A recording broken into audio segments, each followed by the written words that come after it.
Hello and welcome back to Nerd Doc. San Diego Comic-Con is coming up and Marvel Studios has confirmed they will have a considerable presence at the event.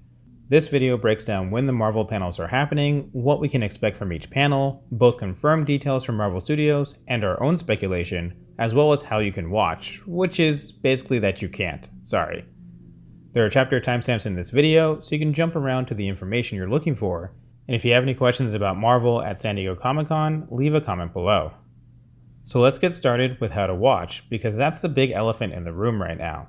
Comic-Con International, the company that runs San Diego Comic-Con, has decided not to stream any of the panels on official Comic-Con channels. If that changes at all, we'll add a comment below and pin it so people can find it easily, but don't expect any changes there. IGN and some other exhibitors will have live streams, but they won't show any official Comic-Con panel footage. IGN stream will mainly be covering the news and maybe have some guests for interviews.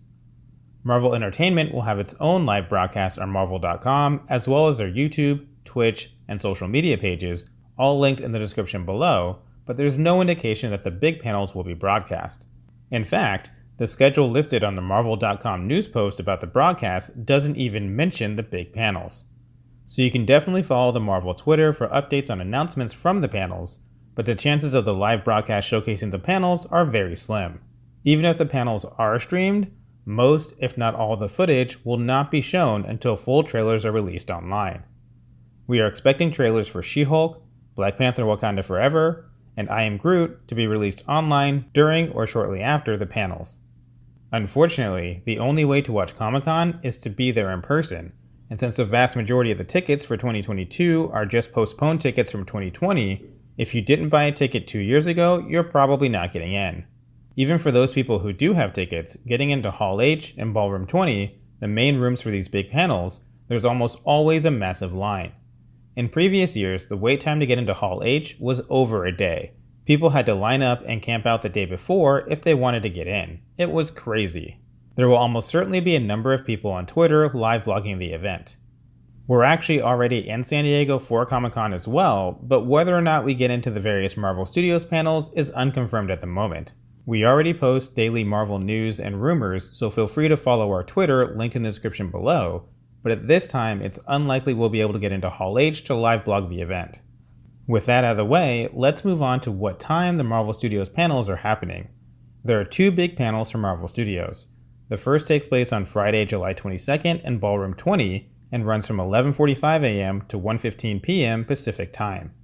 It will cover Marvel Studios' upcoming animation projects, including X-Men 97, Marvel Zombies, What If Season 2, and more. The second panel will be on Saturday, July 23rd from 5 to 6 p.m. Pacific Time in Hall H. This will cover the live-action MCU films and Disney Plus series, with Kevin Feige in attendance. Now, there is no mention of Spider-Man Freshman Year for the Marvel Animation panel, but that will likely be discussed, with maybe a little footage shown as well. We'll definitely get a good look at What If Season 2, since last we heard that is still coming this year and should be almost complete at this point.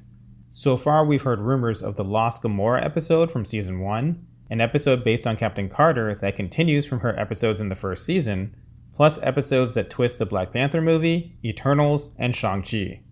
X-Men 97 should be a high point for the animated panel.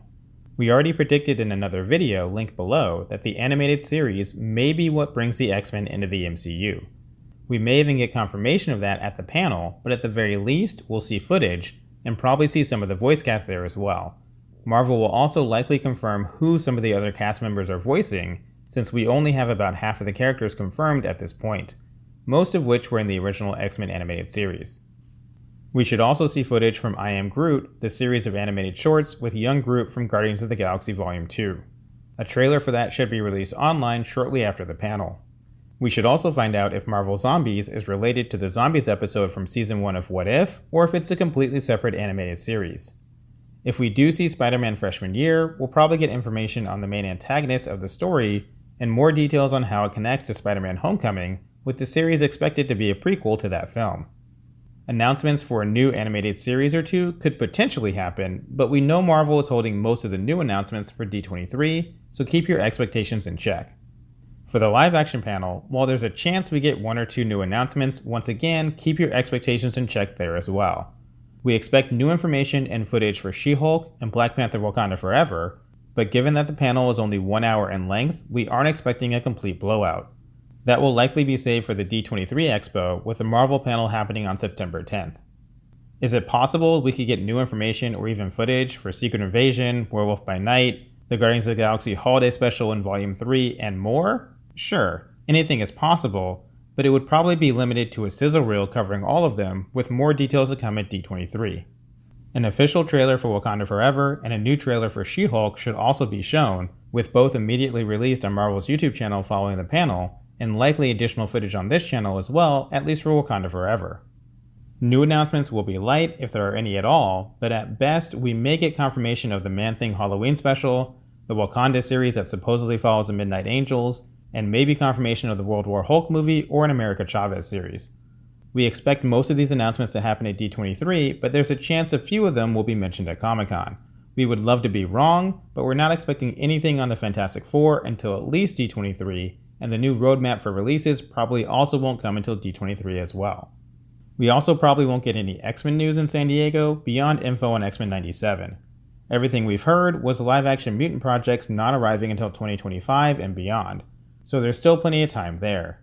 Even at D23, we may only get titles of mutant-related shows and movies without much additional information. So what do you think Marvel will show off at San Diego Comic-Con? How much will they hold for D23 Expo? Let us know in the comments below. For now, that wraps up this video. Thank you for watching. If you enjoyed the video, please don't forget to like, subscribe, and share with someone who loves Marvel.